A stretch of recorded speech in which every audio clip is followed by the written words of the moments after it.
हाँ बाबा, निकल गई मैं, बस 2 मिनट। ठीक है। मेम साहब, मेम साहब।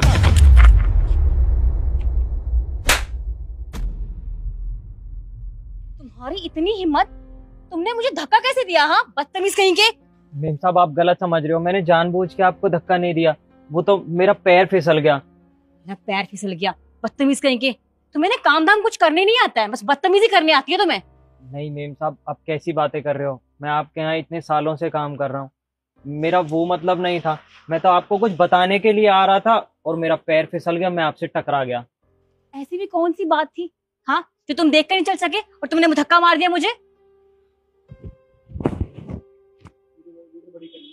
ये लीजिए, मैं आपकी रिंग वापस देने के लिए आ रहा था। एक सेकेंड, ये तो मेरी। अच्छा, अब समझ में आया।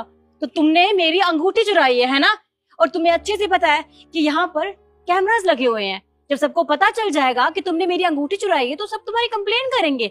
तो बचने के लिए तुमने मेरा फायदा उठाना चाहा, जानबूझ के धक्का मारा और फिर ये दे दी वापस ताकि पकड़ा ना जाऊं मैं। वाह, अच्छी कोशिश थी, लेकिन मैं फिर भी तुम्हारी कंप्लेन करूंगी क्योंकि तुमने मेरी रिंग चोरी की है, समझे?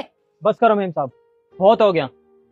कब से आप मुझ पे इल्जाम लगाए जा रहे हैं। एक तो आपकी मदद करने की कोशिश की मैंने, और आप मुझे चोट ठहरा रही हो। ठीक है, आप पुलिस को फोन कर लेना। आप क्या, मैं कर दूंगा पुलिस को फोन, लेकिन उससे पहले मेरी बात सुनिए।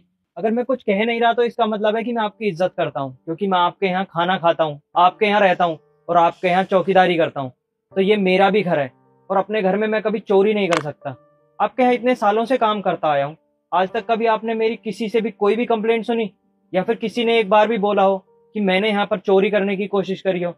बल्कि मैं यहाँ सबको अपने परिवार की तरह मानता हूँ, सबकी रखवाली करता हूँ, आपके घर की, आपके घर के लोगों की, आपके घर की चीजों की। और आप मुझे सुनाए जा रहे हो। किसी ने सही कहा है, भलाई का कोई जमाना नहीं रहा। मैं तो आपकी रिंग वापस देने के लिए आया था। तुम्हें क्या लगता है, हाँ, तुम ऐसी बातें करोगे तो मुझे तुम पर दया आ जाएगी? बिल्कुल भी नहीं, क्योंकि मैं अच्छे से जाने तुमने ये बातें क्यों की हैं, ताकि मुझे तुम पर दया आ जाए। लेकिन एक बात मेरी ध्यान से सुन लो, मैं अच्छे से जानती तुम यहाँ काम क्यों कर रहे थे, क्योंकि तुम्हें इस घर में चोरी करनी थी, है ना? लेकिन मैं तुम्हें इसे जाने नहीं दूंगी। सबसे पहले मैं पुलिस को बुलाऊंगी, तुम्हारे खिलाफ कंप्लेन करूंगी और तुम्हें यहाँ से धक्के मार के बाहर निकालूंगी। और फिर देखना, तुम कहीं भी ना काम करने के लायक नहीं रहोगे, चोर कहीं के। ठीक है मेम साहब, आप करिए पुलिस को फोन। आप बोले तो मैं करता हूँ, मैं बुला लेता हूँ पुलिस को।